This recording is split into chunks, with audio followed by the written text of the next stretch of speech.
Muy bien, muy buenas noches, Tito. Buenas noches, Leonor. Gracias por unirse puntualmente a esta segunda parte de la clase. Muy bien, a ver, espero que María se una a ella en la parte final de la primera parte de la clase.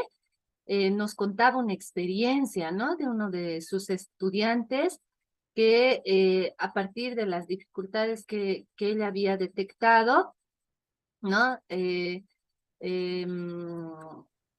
gestionó la evaluación, ¿no? En un centro donde el informe reconocía que no era la edad cronológica, ¿no?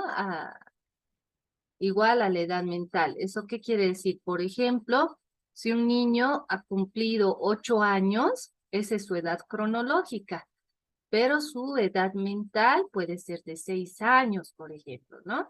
Ahí ya estaríamos hablando de una discapacidad intelectual, no necesariamente eh, profunda, ¿no? Habría que ver el informe de evaluación, muchas veces solamente es leve, pero para llegar a un diagnóstico, pues los profesionales, como nos contaba María, hacen entrevistas, aplican pruebas, ¿no? Entonces, por lo general, hay un psicopedagogo o un pedagogo, un psicólogo, dependiendo del caso, a veces se necesita un neuropediatra.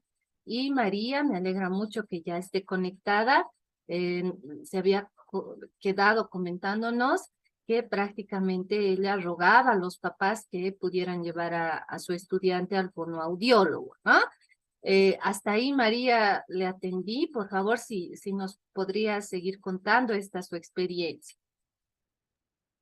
Gracias, licenciada. Sí, de repente he utilizado este término, ya que ha sido muy complicado en una primera instancia, ya por compromiso y todo aquello, lo había llevado ya al niño. Me trabajo de CRF, ahora muchas situaciones pasa, licenciada, que el papá lleva a hacer este diagnóstico, se le sugiere, incluso por alcaldía, no tiene costo, pero claro, hay un tiempo de espera.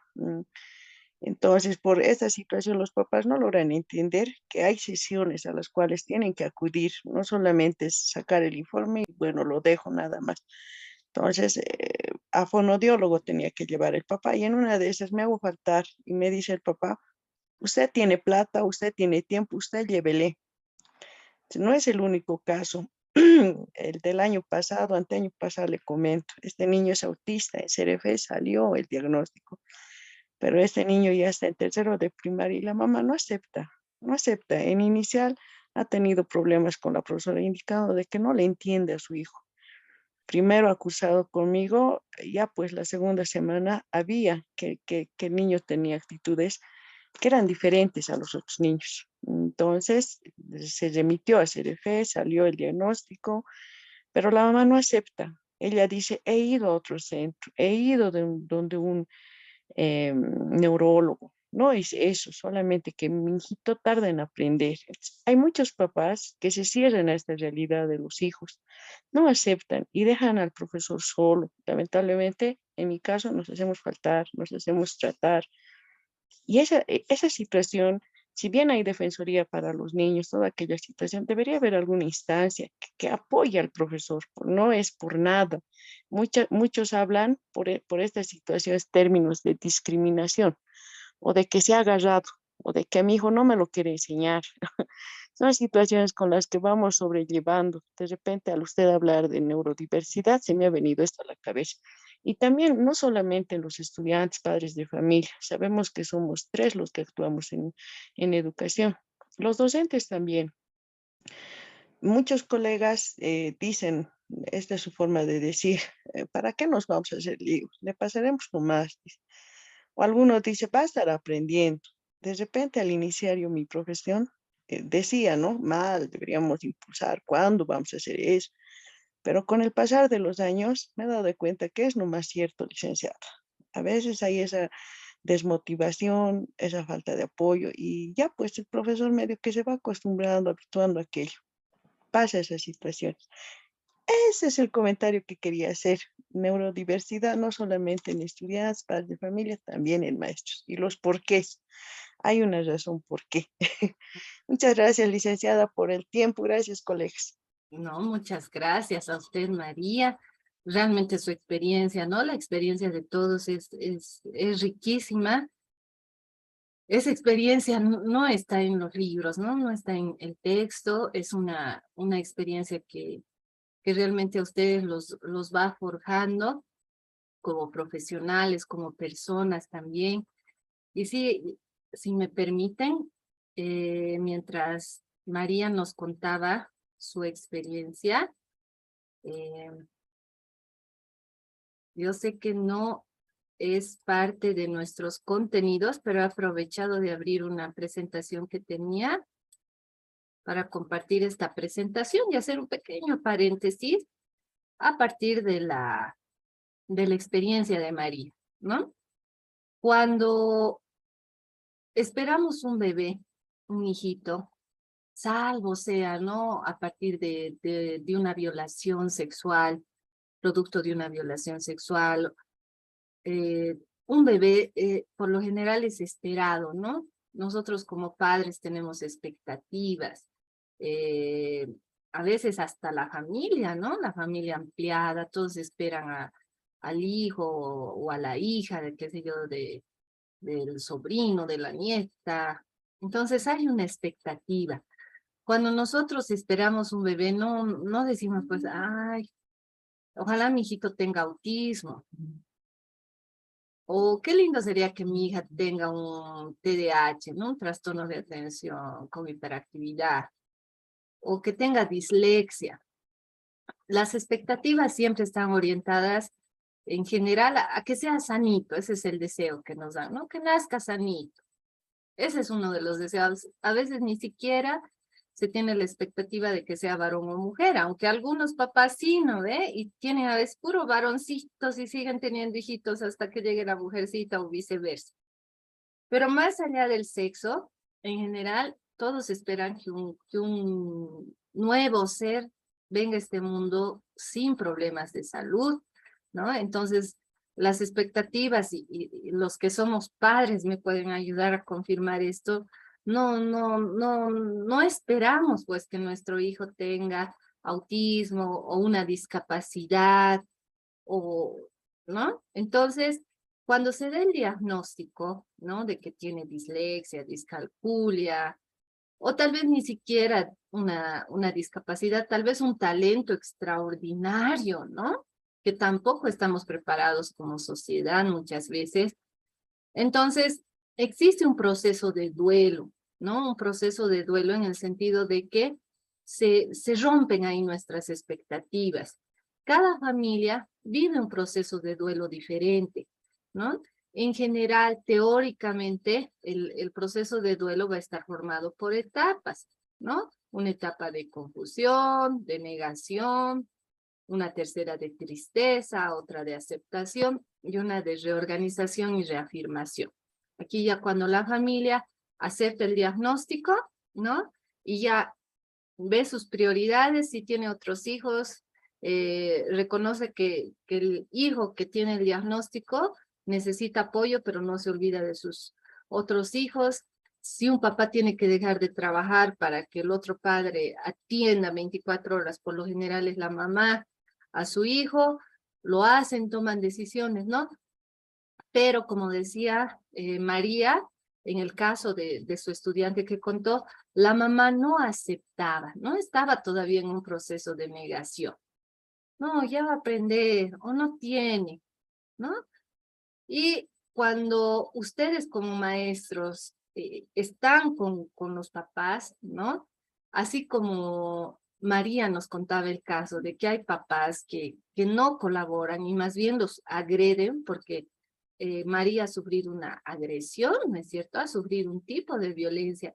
Más bien ella con mucha vocación, con mucha sensibilidad, fuera de su tiempo, ella estaba dedicando esfuerzos, tiempos, se estaba preocupando, etcétera. Y como María dice en sus palabras, se hizo faltar, ¿no? Se hizo faltar al respeto. de un poco más, yo no tengo dinero y usted páguenmelo. ¿Cuál era el mensaje ahí? Porque se mete a nuestro problema familiar, ¿no es cierto? Entonces, allí si somos empáticos con María, ¿no? Uno puede sentir muchas cosas, rabia, impotencia, porque ustedes como papás, y también lo decía María, no solo en la pandemia, sino a lo largo de sus años de experiencia, ven pues casos de niños que están siendo maltratados en sus casas, incluso a veces que sufren, ¿no? Violencia sexual, psicológica, física, no una vez, sino viven así años, padres que en esta pandemia específicamente se han quedado sin trabajo, ¿no? Entonces ustedes como maestros ven muchas cosas. Comprendiéndole a María, después de ponerse en el lugar de esa familia, después de ayudarles y que haya esa respuesta por parte de los padres, sí, pues a cualquiera, creo, en su posición da ganas de tirar la toalla, ¿no es cierto? Y decir, a ver, ya no me meteré porque incluso no está habiendo un cambio e incluso me están faltando al respeto, ¿no? Y a veces hay papás que son tan conflictivos, ¿no? Que pueden hasta quejarse al director o hacer una denuncia. Sí, hay esos casos, evidentemente, ¿no? Entonces, para comprender estos casos como maestros, para que no se frustren, también es importante reconocer en qué etapa están estos papás, ¿no? Porque puede haber unos padres que más bien estén en una etapa de tristeza, ¿no? Y que más bien vean todo negro y se ocupen de llorar y todo sea negativo y que ustedes traten de consolarle, pero esos papás se van a victimizar a su hijo y en otras palabras les van a decir que los vayan aprobando por pena. Y eso hacen muchos profesores, como nos contaba María, para no meterse en problemas, ¿no? Porque los van a denunciar por discriminación y otras cosas, los van aprobando. Y le doy toda la razón. Eso yo he visto en el curso de mi hijito, por ejemplo, ¿no? De mi hijo que en primero, ¿no? Habían dos compañeras que no rendían, dos niñas, ¿no? Y la profesora hasta les dio, se quedaba, ¿no? Extra, les dio otros horarios, ¿no? Pero no respondieron. Y una mamá, ¿no? Aceptó ir al psicopedagógico, está todavía con apoyo, pero la otra no. O sea, son casos. En resumen, lo que les quiero decir, profesores, perdón, es que cuando hay un diagnóstico, ¿no?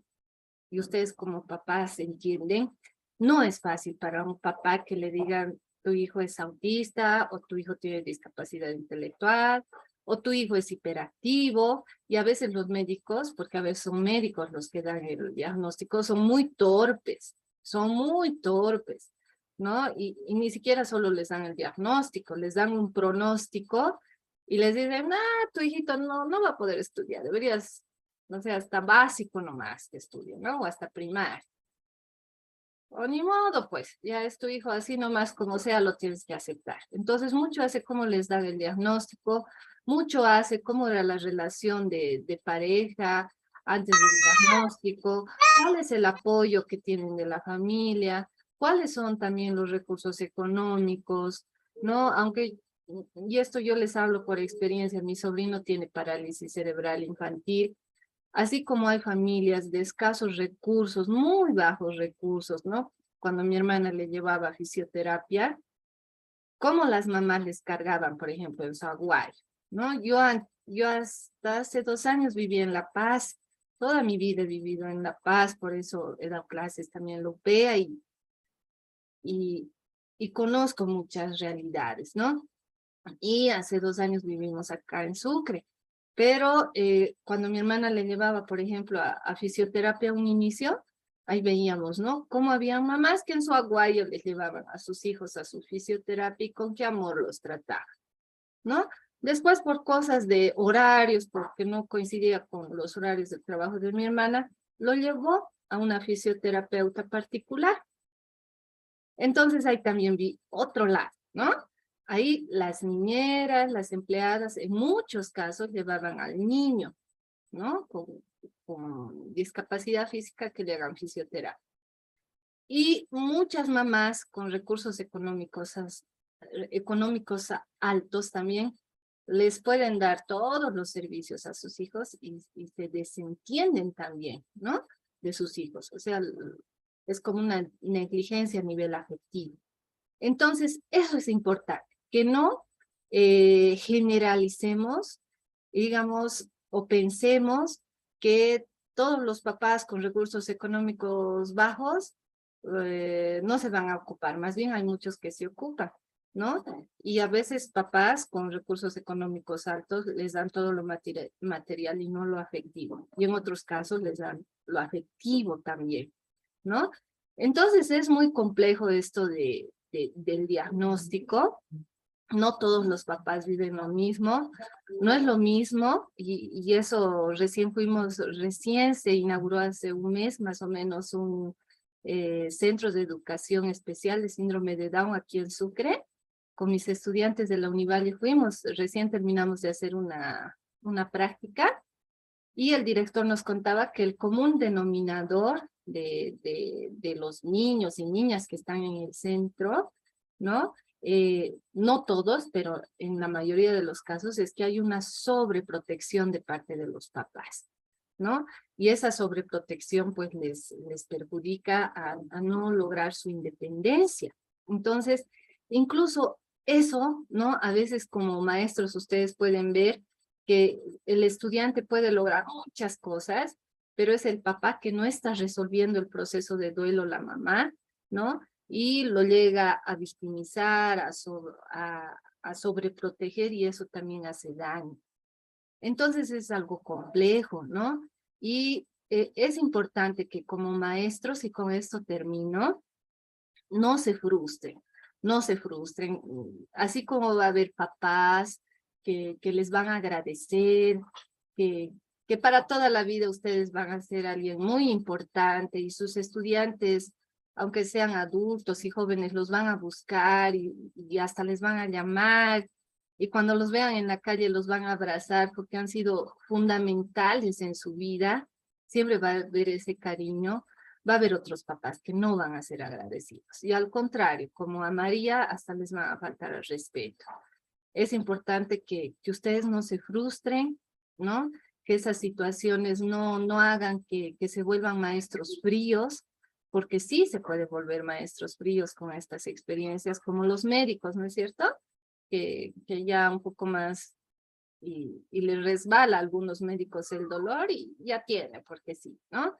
Entonces, eh, el maestro tiene que ir fortaleciéndose. No es fácil, no es fácil. Vivimos muchas experiencias, pero esas experiencias nos tienen que ayudar a fortalecernos, a madurar también, a ser tolerantes a diferentes reacciones. No siempre va a haber gratitud, no siempre va a haber apoyo, y para que ustedes no se frustren, es importante que puedan ver sus limitaciones, ¿no?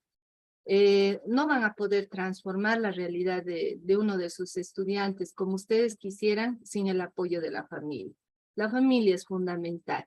Entonces, no está en sus manos que un papá cambie de actitud, tal vez que un papá deje de gastar en cerveza y más bien invierte en un fonoaudiólogo. No digo que ese sea el caso que nos contó María. No va a estar en sus manos el proceso de duelo, la estructura familiar. No va a estar en sus manos muchas cosas. Pero ¿qué va a estar en sus manos? Lo que está en el aula, ¿sí? Y en la medida que ustedes puedan gestionar estrategias, diferentes situaciones en el aula, ¿no? Le van a dar a ese niño oportunidades que no va a tener en su casa. Yo sé que no es lo ideal, pero no porque no hay una respuesta en la familia, ustedes bajen los brazos, no se frustren, no se desmotiven. eh, un momento sí, porque somos humanos, ¿no? Pero eso les tiene que dar más fuerza, les tiene que dar más fuerza y seguir adelante como maestros, ¿no? Entonces, gracias María por compartir su experiencia. una sugerencia que les puedo dar también a partir de mi experiencia como psicóloga en algunas unidades educativas es que cada uno pueda tener un folleto o puedan hacer con sus colegas, construir una base de datos, por ejemplo, de centros, de profesionales, hacer como una ruta crítica, ¿no? Muy didáctica, tal vez hasta hacer un papelógrafo o un mural dentro de la unidad educativa con mensajes, ¿no?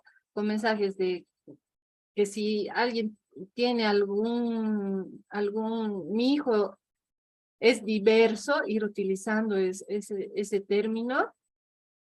Hay un dibujo, ¿no? El maestro detecta, luego la evaluación, habrán problemas, ¿no? Y tener ya una base consolidada de a dónde se puede ir, qué horarios, cuánto cuesta, qué profesional es el primero que hace la evaluación, en caso de que haya un diagnóstico, ¿qué se va a hacer? ¿Por qué les sugiero esto? Porque ayuda mucho a reducir esa ansiedad, ese estrés que tienen la familia e incluso el maestro, porque a veces el maestro dice, ¿y ahora qué voy a hacer con este alumno? ¿No? Entonces, el tener esa información ayuda también a poder afrontar, ¿no? Ahora, puede haber desde un diagnóstico suave, entre comillas, pongámoslo así, a un diagnóstico más complejo y uno dice, ¿cómo este estudiante ha llegado a este curso? ¿Qué han hecho mis colegas antes? ¿No? Y posiblemente sea lo que comentaba María y le doy la razón, posiblemente sea pues que se le ha ido dejando pasar porque sí, ¿no? Pero es importante que ustedes no se sientan solos, siempre lo hablen con su director, en las unidades educativas hay comisiones, entonces que los papás también vean eso, que ustedes no están actuando solos, ¿no? Que es una política también de la unidad. Voy a hacer una captura de pantalla, no es necesario que prendan sus cámaras. Oh, me alegra mucho, están varios, qué bien, tal vez es porque es nuestra última clase. Muy bien, entonces, muy bien, voy a cerrar esta otra presentación. Perdón, perdón. Eh, Licen, sí, adelante, eh, adelante. Licen, para terminar, Licen, lo que hemos hecho en mi unidad educativa, somos un grupo de profesores, se ha implementado diferentes materiales. Por eso que estoy en el curso, me interesa dirigir más que todo a neurodidáctica, ya que es el empleo de didácticas, estrategias, metodologías, y se ha trabajado con fichas lectoras, fichas de pronunciación, pictogramas, se ha implementado todo ese material y sí se ha logrado, pero más que todo el comentario era de que a veces el profesor se siente solo, no hay ese apoyo. Por ese lado, sí, pasa esa situación de duelo, precisamente por aquello había tomado otros cursos también para hacer ese apoyo a los papás y siempre les comentaba, si bien tu hijo no va a poder hacer esto, pero esto otro sí logra hacer y esto es lo que tienes que fortalecer y apoyar. Dios te ha mandado este hijo porque sabe que tú puedes, por eso te ha mandado. Y entonces con eso se fortalecía a las mamás. Y hemos estado en esa línea de trabajo. Así que sí, hay cosas positivas, negativas y más que todo el aprendizaje que nos llevamos. Se aprende mucho de estas familias, de estos niños, porque nuestros niños en aula licenciada son autodidactas, solitos aprenden. Esto del YouTube, se lo han comido, el internet. Entonces, esta cantidad y este porcentaje de niños que realmente necesitan nuestra ayuda. En curso tenemos 4 o 5 niños que tienen dificultades de aprendizaje o memoria a corto plazo o alguna situación de dislexia, descalculia. Son ellos los que necesitan todo nuestro apoyo. Y más este otro grupo, si bien tenemos autismo, los TDAH, no, yo tengo en mi curso 2, ya están inquietos, ya, vamos a correr, anda, tráemelo tiza, anda, trae aquello, anda, dile esto a la Diri, devuélvemelo esto, y ahí estamos con nuestros niños. Nada más, Mm, Lice, muchas gracias por no, todo su mil gracias. gracias, María. Un abrazo grande y felicidades, ¿no? Felicidades por trabajar en equipo también con sus colegas, por implementar esas estrategias. Y sí, realmente el maestro se siente solo muchas veces y bueno, hay que ir generando políticas, ¿no? Que esas experiencias se sistematicen, se publiquen, ¿no? Es importante la publicación, eh, soñando, buscar auspicios, eh, gestionar redes de apoyo también, que la unidad educativa tenga instituciones ya, ¿no? Que tenga acuerdos interinstitucionales. Si usted trabaja en el Alto, por ejemplo, eh, la UPEA tiene un consultorio, el mismo CEREFE, ¿no? Entonces, hacer acuerdos para que no se esté yendo de manera individual, sino ya existe un trabajo entre instituciones. Ah, María mencionaba pictogramas, les voy a enviar al grupo un curso, va a haber precisamente mañana un curso de autismo que organiza Mentor. Mentores, bueno, no estoy haciendo propaganda, pero tiene muy buenos cursos. Yo he asistido virtualmente a varios cursos y precisamente recién dieron uno de pictogramas. Les voy a pasar material de ese curso que hubo, que fue gratuito. Entonces ellos tienen cursos gratuitos también con certificación. El mayor porcentaje son profesionales expertos en las temáticas y mañana hay un curso de autismo y todos sus cursos son a 20 bolivianos. Entonces, para los que quieran ir actualizándose también en estas temáticas, ¿no? Muy bien, muchas gracias, María. Ahora voy a compartir la presentación que les voy a enviar también y les voy a enviar también varios libros al grupo de WhatsApp para que puedan fortalecer, ¿no? Estos contenidos que es poquito tiempo el que tenemos, muy poquito. En la maestría, por ejemplo, de educación inclusiva con mención en discapacidad intelectual, por ejemplo, en un solo módulo se vio autismo, ¿no? Entonces, realmente el tiempo es corto, pero lo bueno de ahora, así como los niños utilizan YouTube, como nos decía María, y son capísimos, nosotros también tenemos pues acceso a muchos libros, guías, entonces está en nuestras manos también actualizarlos, ¿no? Ya, muy bien, entonces creo que sí, ya habíamos visto esto del diagnóstico. Vamos a ver ahora, en la segunda parte vamos a ver un video hermoso, hermoso, hermoso que nos va a ayudar a comprender la realidad de estos niños. Es bastante cortito el video. Muy bien, vamos a ver el trastorno por déficit de atención e hiperactividad, el TDAH, que se puede presentar con hiperactividad y sin hiperactividad. Antes de ver las características técnicas, como reflexión para todos los maestros, es que tengamos mucho cuidado en la utilización de los términos, ¿no? A veces cuando tenemos un estudiante inquieto le decimos hiperactivo, ¿no? Y ya lo etiquetamos. Y entre maestros decimos, "Ah, ¿vas a pasar con tal curso? Sí, uy, Juan, digamos, Juan es hiperactivo, ¿no? Y a veces ya lo etiquetamos y transmitimos ese mensaje a otros maestros y a sus papás y delante de sus compañeros, cuando en realidad nuestro niño sí evidentemente es mucho más activo, porque de por sí los niños son activos, ¿no es cierto? Uno dice, ¿de dónde sacan tanta energía? Entonces, de por sí los niños son activos, pero nuestro niño va a ser mucho más activo, pero nosotros no tenemos un diagnóstico, ¿no? De profesionales especialistas que nos digan, sí, evidentemente tiene TDAH. Y nosotros de manera irresponsable podemos cometer el error de decir, este niño es hiperactivo. Lo mejor sería que digamos, si no tenemos un diagnóstico como el que María gestionó con una evaluación en una institución a su estudiante que dijeron que tenía autismo, que utilicemos el término es inquieto. Eso es lo más ético que podemos hacer. Pero no etiquetemos a nuestros alumnos, ¿no? En el nivel que estemos, en universidad, en instituto, en colegio, en inicial, no. No podemos etiquetar. Eso es muy importante, por favor, por ética, ¿ya?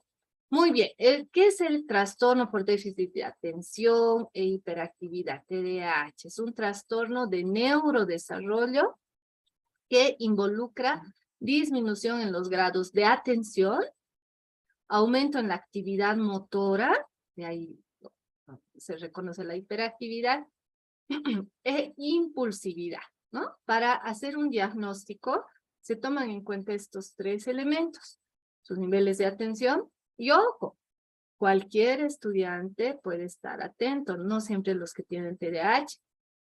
Si un niño pasa toda la mañana sentado, hola, ¿sí? ¿Me escuchan?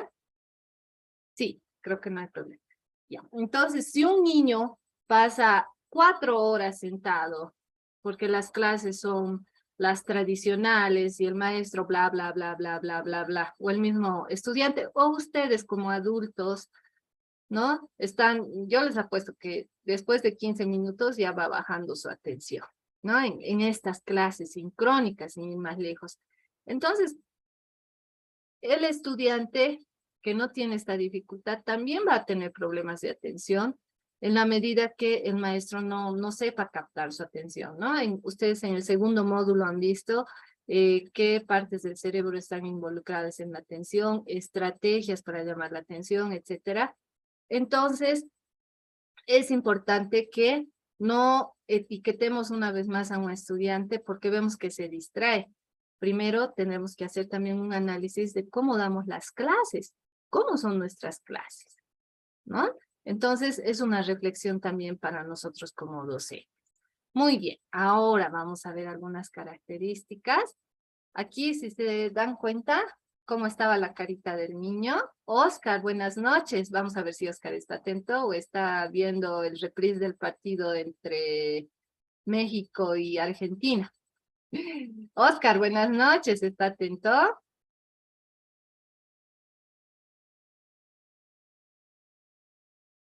Ay, no está atento, Oscar. ¿Qué estará haciendo? A ver, vamos a ver. Aida, buenas noches. Licenciada, buenas noches. ¿Cómo está Aida? ¿Bien?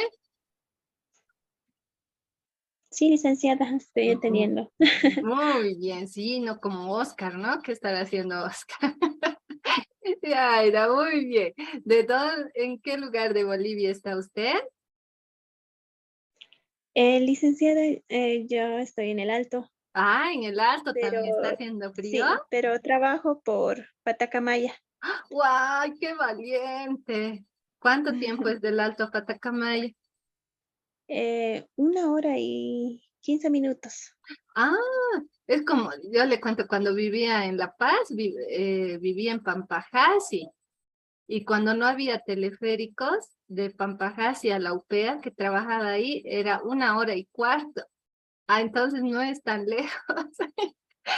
Bueno, uno se acostumbra, ¿no? Sí, licenciada. Muy bien, Aida. Ahora ponga atención, por favor, en la imagen de la diapositiva. Aquí, ¿cómo está el niño? Su carita. ¿Qué nos dice la expresión de su rostro?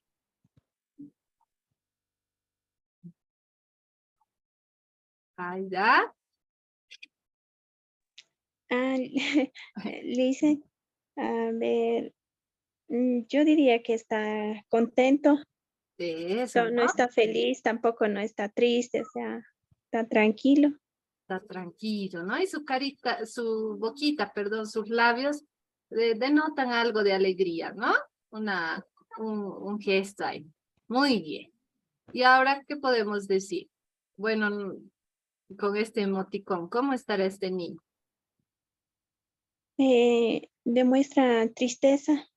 Tristeza, ¿no? Muchas gracias por participar. Entonces, ¿no? Como dice su compañera, este niño con TDAH podría ser feliz, perdón, pero en la medida que no se comprenda, ¿no? Su trastorno, en la medida que se lo etiquete, en la medida que su familia, en lugar de comprenderlo, trabaje y adapte, ¿no? Los hábitos que él debería tener desde que se levanta, en la medida que no tengo una maestra como María, que más bien hace que este niño le pase el borrador, que vaya a traer el desayuno escolar de sus compañeros, que le ayude a borrar, es decir, que sea su ayudante, por ejemplo, ¿no? Para que toda esa energía que tiene se vaya a canalizar. Como no tiene un maestro como María, sus papás no le apoyan, no comprenden las características de su comportamiento y más bien le dan sus reverendas palizas por su conducta, ¿no? Este niño, como cualquier otro niño que es diverso a nivel neurológico, va a vivir pues nomás emociones negativas, sentimientos negativos, y muchos de estos llegan a deprimirse también, ¿no? Y lamentablemente ustedes saben que la depresión en casos extremos llega a desembocar en un suicidio. Muy bien, entonces terminando esto vamos a ver un video en la tercera parte. Entonces, ¿qué características tiene este trastorno a nivel de atención, de dificultades de la atención? Como ven en la imagen hay un estudiante ahí que en lugar de hacer su tarea está volando una mosca, ¿no es cierto?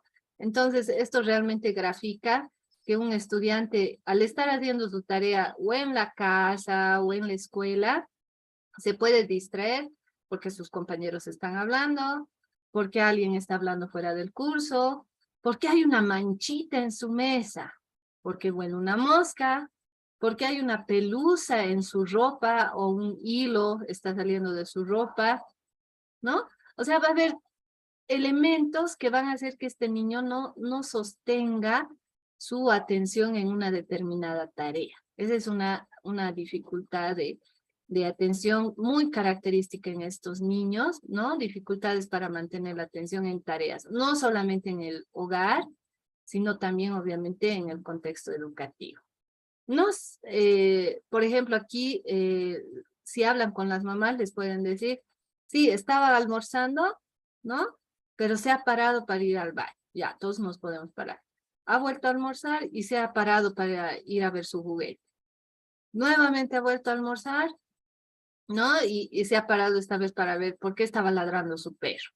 Entonces los papás reportan que estos niños, ¿no? O adolescentes, estos niños, no terminan una tarea en su casa y bueno, pues ustedes lo van a cotejar también en el contexto educativo, ¿no?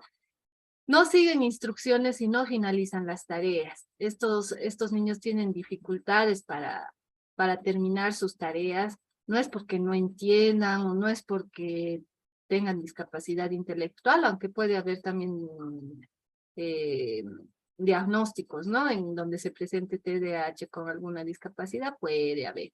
Pero si hablamos solo de TDAH, estos niños no terminan su tarea, ¿cómo van a terminar si estaban haciendo y se distraen con algo?